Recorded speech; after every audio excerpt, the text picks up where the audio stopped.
කොන්නිචිවා අද මම කියලා දෙන්න යන්නේ කොහොමද ජපනීස් කරි එකක් හදන්න කියලා. ජපනීස් කරි එකක විදිහට හදන්න පුළුවන්. අද මම කියලා දෙන්න යන්නේ චිකන් කරි එක කොහොමද ජපනීස් වලින් හදන්නේ කියලා. අපි බලමු මොනවද ඕන වෙන්නේ කියලා. මේකට ඕන වෙනවා ලුණු, කැරට් සහ හතු. හතු මේ සිමිජි කියන හතු එක තමයි මම පාවිච්චි කරන්නේ. මෙන්න මේ පේන විදියට හීනියට ලියා ගන්න ඕනේ. ලුණු අපි ටිකට ලියාගෙන තියෙනවා.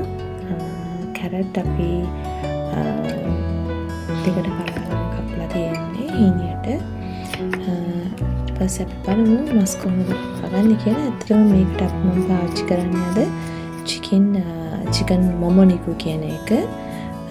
තයි එක අපි බලමු එකේ කොහොමද කපන්නේ කියලා. මම හැමතිස්සෙම කියනවා වගේ මේක මම හැම වෙලේ පාවිච්චි කරන්න කැමති නැහැ. හැම අයින් කරන්න පුළුවන් තරම් අයින් කරලා තමයි මේ කපාගන්නේ. මෙන්න මේ විදිහට පොඩි කෑලි වලට අපි කපා ගමු.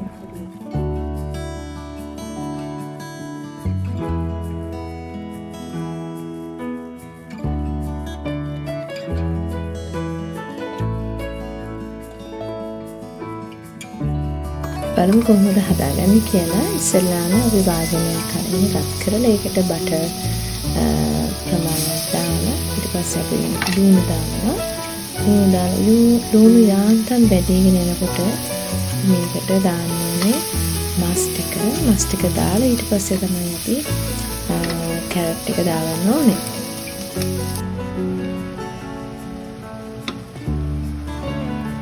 එන්න මේ විදිහට ලුණු යාන්තම් බැදීගෙන එනකොට අපි මස් දාලා මස් ටිකත් යාන්තම් තැම්බීගෙන එනකොට තමයි අපි කැරට් ටික දාගන්නේ. ඊට පස්සේ අපි පොඩි වෙලාවක් මේක තියන්න ඕනේ කැරට් ටික යාන්තම් තැම්බෙනකම්.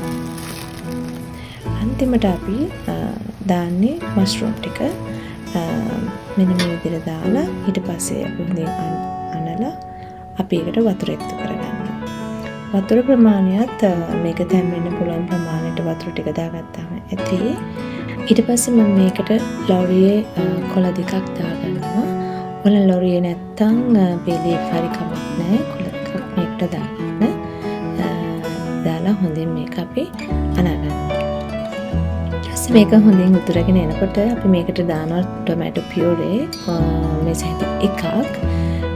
ඊට පස්සේ මම මේකට දානවා චූනෝ සෝස් කියලා තියෙනවා. ජපනීස් මේලා ජපනින් කට්ටිය දන්නවා. චූනෝ සෝස් එකෙන් මේ සැඳ එකක් දාන්න ඕනේ.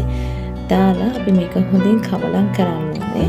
කවලම් කරලා පොඩ්ඩක් ඉතින් උතුරන්න දෙන්න ඕනේ. උතුරනකොට තමයි අපි ඊට පස්සේ මේකට දාන්න ඕනේ කරේ කැට. චූනෝ සෝස් එක නැත්තම් ඔයගලන්ට ඒ වෙනුවට උසුක සෝස් එක දාගන්නත් පුළුවන්. ඔයාලට කැමති නම් මේකට තව කොන්සොමේ තේ හැඳි භාගයක් විතර දාගන්න පුළුවන්. ඒතකොට චුට්ටක් තවත් රස වැඩි වෙනවා. නැවත මේක උතුරන විට දැන් අපි මේකට දාගන්නවා කරේ කැට. මම මේ වෙලාවේ කරේ කැට 3ක් තමයි දාගන්නේ. ඒ කරේ කැට 3 දැම්මහම එන ඝනකමට තමයි මම අත්‍තරම කැමති. ඔයගලන්ට ඊටත් වැඩිය මේක ඝනකමට කරේ කෙන්න අවශ්‍ය නම් තව කරේ කැට එකක් ගත්තට කමක් නැහැ. ඊට පස්සේ අපි මේක හොඳින් කරේ කැට ටික දිය වෙනකම් කවලම් කරන්න ඕනේ.